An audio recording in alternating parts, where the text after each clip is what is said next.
Hey there guys, welcome back to Arsenal Fan TV. This is the preview for our massive game on Sunday against Manchester City at the Etihad Stadium. Big game by all accounts in terms of the top four, considering that if we do win this game, it will put a lot of pressure on Manchester City, who could potentially slip out of the top four and allow Manchester United back into the frame of things. It's a big game in that sense, but it is a very minor consolation getting Champions League football ahead of next season, considering the way this season has come to a climax. It's been incredibly disappointing from our point of view. There's not too many times I have to say it. It should be an interesting game tomorrow from that perspective, but I am hoping that we at least have a morale-boosting win, given the way that this season has come to an end, and we at least have something to smile about from that point of view. It should be exciting, given the way Manchester City have been playing in recent weeks. We saw last weekend that they lost 4-2 to Southampton at St Mary's. At least they got 2 goals there. We couldn't even do that. They've got some very exciting young players in their squad, Iheanacho being one of them. I'd be very surprised if he was omitted from the Manchester City starting 11. In fact, I was very surprised that he didn't start in midweek against Real Madrid. I thought City's Champions League effort in the semi-final was very, very limp. Of course, not as limp as our effort in the Champions League, but I thought they were very disappointing over the course of 2 legs against Real Madrid. They really didn't seem up for the fight,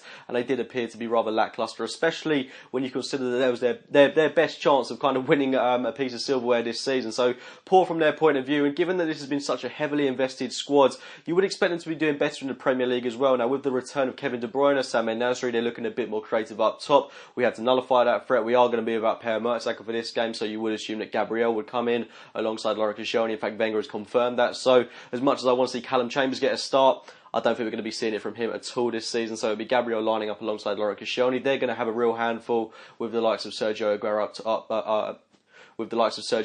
top as well as the players I previously mentioned in the likes of De Bruyne and Nasri. Of course, I think David Silva is going to be absent for this game, and of course there's Jesus Navas, who can be dangerous at times, and then Yaya Toure, who can be a little bit inconsistent. I thought he was one of the poorer players in the game away from home, the Bernabeu, for Manchester City in midweek. But they've got a very fluid midfield, a very exciting team. Their defence, I do feel, can be got at, with Kompany out injured once again for them, which is a huge loss to Manchester City. I do think we've got potential to really expose this Manchester City team, but we've been very poor in recent weeks. That Norwich result doesn't really disguise over anything. We've been very lacklustre. We've lacked a lot of energy. We look like a team that has no ambition, nothing to play for. I mean, it goes without saying that we've got to play a lot better than we did at home to Norwich last weekend. I'm expecting a big performance from the likes of Alex Iwobi, Mesut Ozil. I want to see Danny Welbeck start up top, given the way Olivier Giroud's been playing, massively frustrating at times. So I want to see Welbeck start up front, and maybe just mix up the team that little bit more. Maybe bring Jack Wilshere into the frame of things. Santi Cazorla's fit again. Maybe we'll see some Tomasz Rosicky in this game. I think we know what the defence is going to be. The team in full that I would go for this game